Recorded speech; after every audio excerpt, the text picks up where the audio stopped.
I think it is now in the public domain that the world petroleum products market has been jolted to a very, very large extent following the recent outbreak of conflict in the Iran, conflict which is still continuing.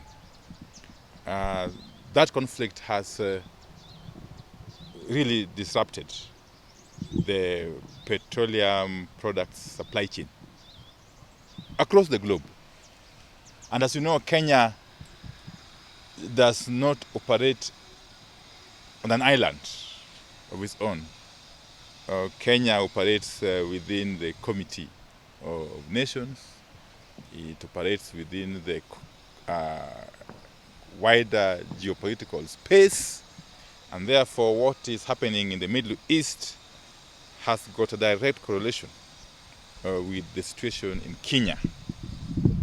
However, first and foremost, I must really appreciate the very proactive measures that the government of the Republic of Kenya, under the leadership of President William Ruto, has taken to mitigate the effects of the raging conflict in the Middle East, insofar as the availability and cost of petroleum products is concerned in the country. If you will recall, upon the outbreak of this war, the cost of fuel skyrocketed across all the products. As a matter of fact, the landing costs of petroleum products, that is super petrol, diesel, and jet A1, from which, of course, we generate kerosene.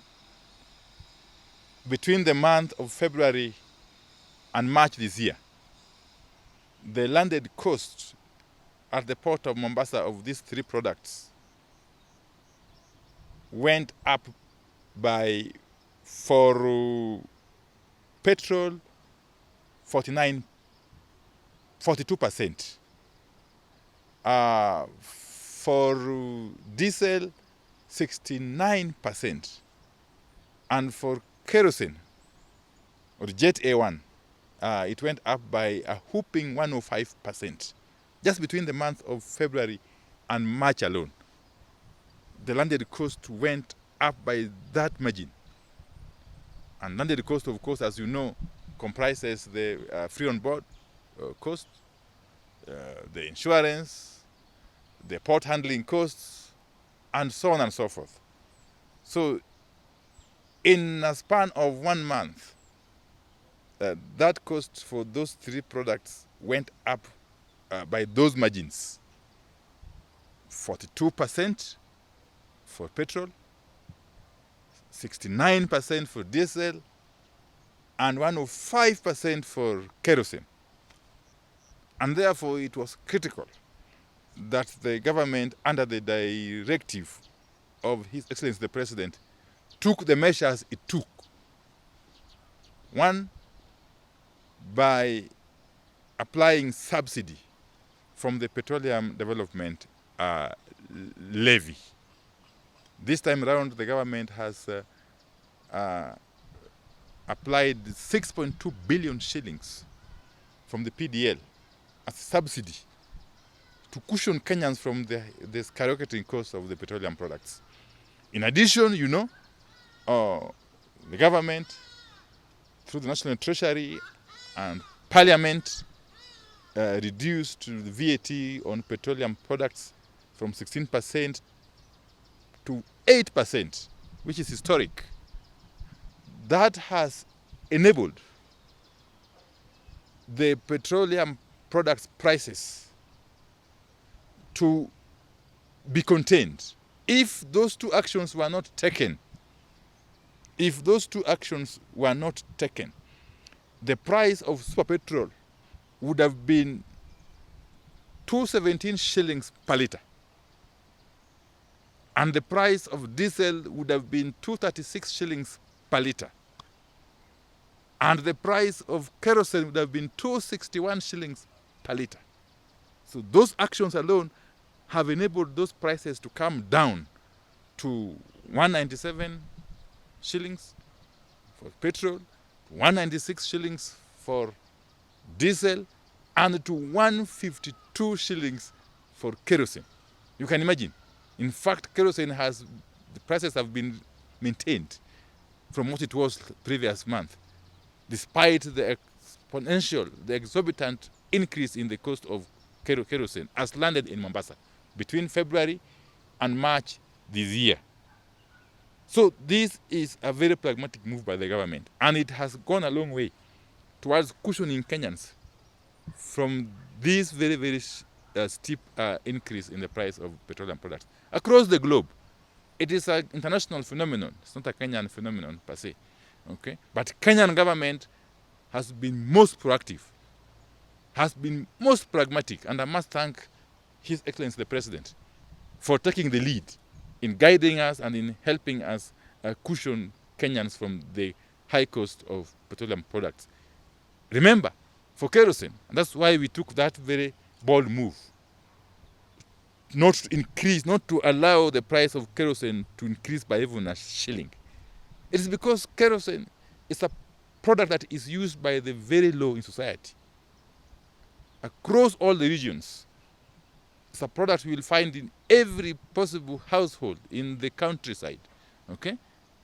If the government had not taken that bold move, right now kerosene would have been out of reach to nearly all households. I'm not sure which household would have been able to afford kerosene at 261 shillings per litre. Okay? But above all, as I've said, the landed cost increased by the margins I've indicated. But again, if it was not for the government fuel procurement framework that the government entered into in the year 2023, the landed cost would have been even much higher. Why? Remember, in the G2G framework, the premium and freight is fixed for the three products. It's fixed. And therefore, even though the petroleum product cost has hit the roof globally, under the G2G framework, premium and freight component has remained fixed and constant. And for petrol, it is $84 per metric ton.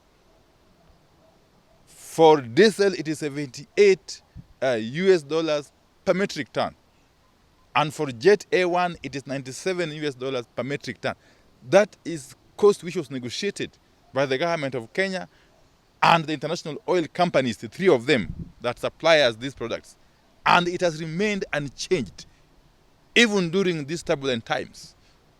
That has gone a long way in ensuring that the landed cost, even though they have increased, they haven't increased by the margin they would have increased if it was not for the G2G. So we must thank His Excellency the President for the foresight in coming up with the G2G framework, which has really gone a long way and has now demonstrated that it has the capacity, the resilience to be able to withstand any situation. So going forward, again, because we live in a global context, we cannot predict what will happen tomorrow. But we know for sure that what we have gone through is the worst ever possible situation.